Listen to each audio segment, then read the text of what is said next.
Hey everyone, it's OSK. As we've seen by the title, we're going to be going over Spellbreak's newest mode, Clash, and how to win your games consistently. Clash is a bit of an oddball. It's a team deathmatch, but it's a huge team deathmatch with 9v9 action. There's a lot of leeway in this mode, but it can also be very punishing if you're not careful or if you're unaware of what's going on. Today, I hope to remedy that feeling of being lost in the new mode and give you some direction with a small guide you can use to help give yourself an edge in your games. Having played the game mode back in alpha and a little bit after release, not much has changed and I feel very confident about giving you these strategies to help you out. So without further ado, let's get into this. Alright, so this first tip I'm going to give you is very easy to do, and that is to stay grouped with your team. It's pretty simple but also very effective. What this does is give you more wiggle room for mistakes and mispositioning as the enemy has more targets to deal with. Not only that, but focusing down one or two targets with a big group is a very effective strategy. Most enemies will be carrying anywhere from 180 to 200 total health and shields, so having a giant group around you can save you needing to land some extra shots for sure. Now, you do always need to be aware of the Spellbreak hive mind that always makes players want to tunnel vision and chase down a low target, so make sure you're keeping track of how the group is moving and try to match them. Typically, what I try to do is stay in the direct center of the group I'm in and try to land a few snipes and then follow up with some quick damage from a toxic or fire spell.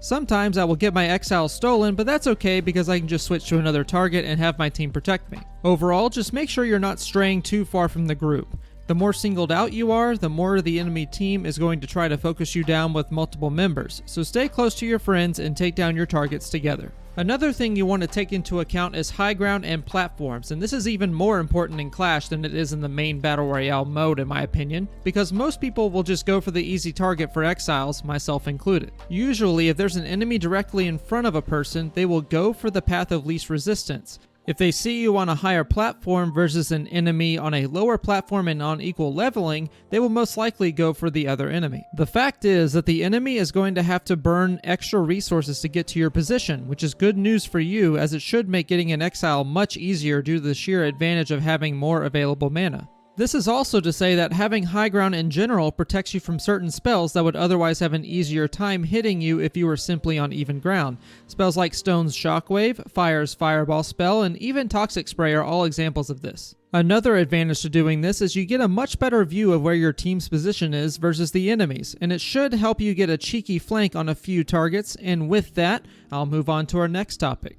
You can easily surprise enemies with some big damage just by having a long-range gauntlet. I'm mainly talking about Frost and Lightning in this example. The ability to simply deal safe damage without putting yourself in harm's way is huge for a game with two huge teams on each side. What this really does is give yourself more room for error than charging into the middle of the action with, say, Fire and Toxic, where enemies will have an easier time attacking you. Frost is the king of Clash due to its high damage and relative pinpoint accuracy at a much longer range than other gauntlets. Especially if you're in a high place, as mentioned in the previous tip, being able to attack with a Frost towards the back of the enemy team at an opponent attempting to escape and heal is huge and often results in a free exile. Other than Frost, Lightning is another great option for reliable long-range damage. Of course, the big advantage to Lightning is its relative point-and-click style of firing, but it also possesses a stun from its sorcery which can be huge in this game mode if your team can focus the target down. Conduit mains will have an even easier time with this aspect of Lightning. The fact of the matter is that if you get too close to the enemy team or get too separated from your team, you instantly become a prime target for getting focused down by 3 or more enemies at once.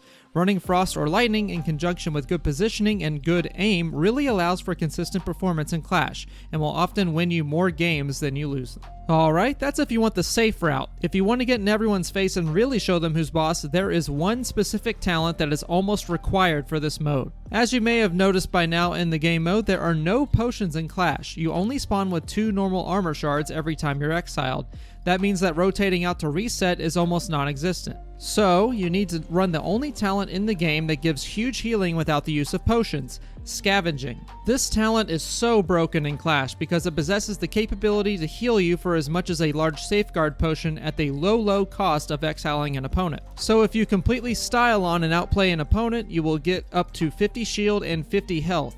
If you touch an enemy for 8 damage with lightning and get the last hit for an exile, 50 shield and 50 health. Get a snipe across the map, 50 shield, and 50 health. It's pretty ridiculous that way, and it's how you see players get exile after exile after exile and not die most of the time. Scavenging is also only a 2-cost talent now, so you can run other great talents with it like Recovery and Runic Fluency, to give an example.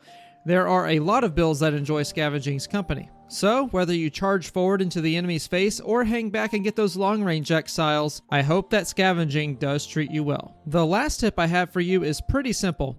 Take runes with short cooldowns. I would pretty much narrow the playing field to Dash, Spring Step, and maybe Shadow Step if you're a Frostborn or Toxicologist. Dash and Spring Step are obvious choices, possessing the lowest cooldowns in the game, but Shadow Step can also be more than viable, especially when run with Toxicologist for Outbreak procs. The reason you want a low cooldown on your rune is just due to the sheer amount of players that can damage you, so having an escape option available as much as possible is going to be ideal. On the other side of the coin, you can use your runes pretty liberally to engage targets and follow up with some lethal damage. Dash and Spring Step fit this goal perfectly, and especially if you're running Runic Fluency, you can practically spam your runes. Of course, you can find success with other runes, but Flight and Teleport have long cooldowns, you can get bursted with Chronomaster both during and after activation, and others just don't provide as much dodging capability, so be sure to keep an eye out for Dash, Spring Step, and Shadow Step with these specified classes. And that is going to do it for my Spellbreak Clash Guide. Obviously, if you're a veteran, most of this stuff is common knowledge and you've mostly figured out these points already. However, if you're new to Spellbreak or new to Clash, then I bet following these steps will help you out quite a bit. Overall, these tips are meant to help you be more consistent in games. You won't win every game of Clash, as there are a lot of players involved that could ruin your fun, but at least you now have tools that'll help you be more successful. Anyway, I hope you enjoyed the video. Be sure to give the video a like and subscribe if you did like it. Do that YouTube thing. Follow my socials down in the box below, and especially the Twitch channel where you can find me playing and casting Spellbreak. Thanks for watching, have a wonderful day, and I will see you all out there.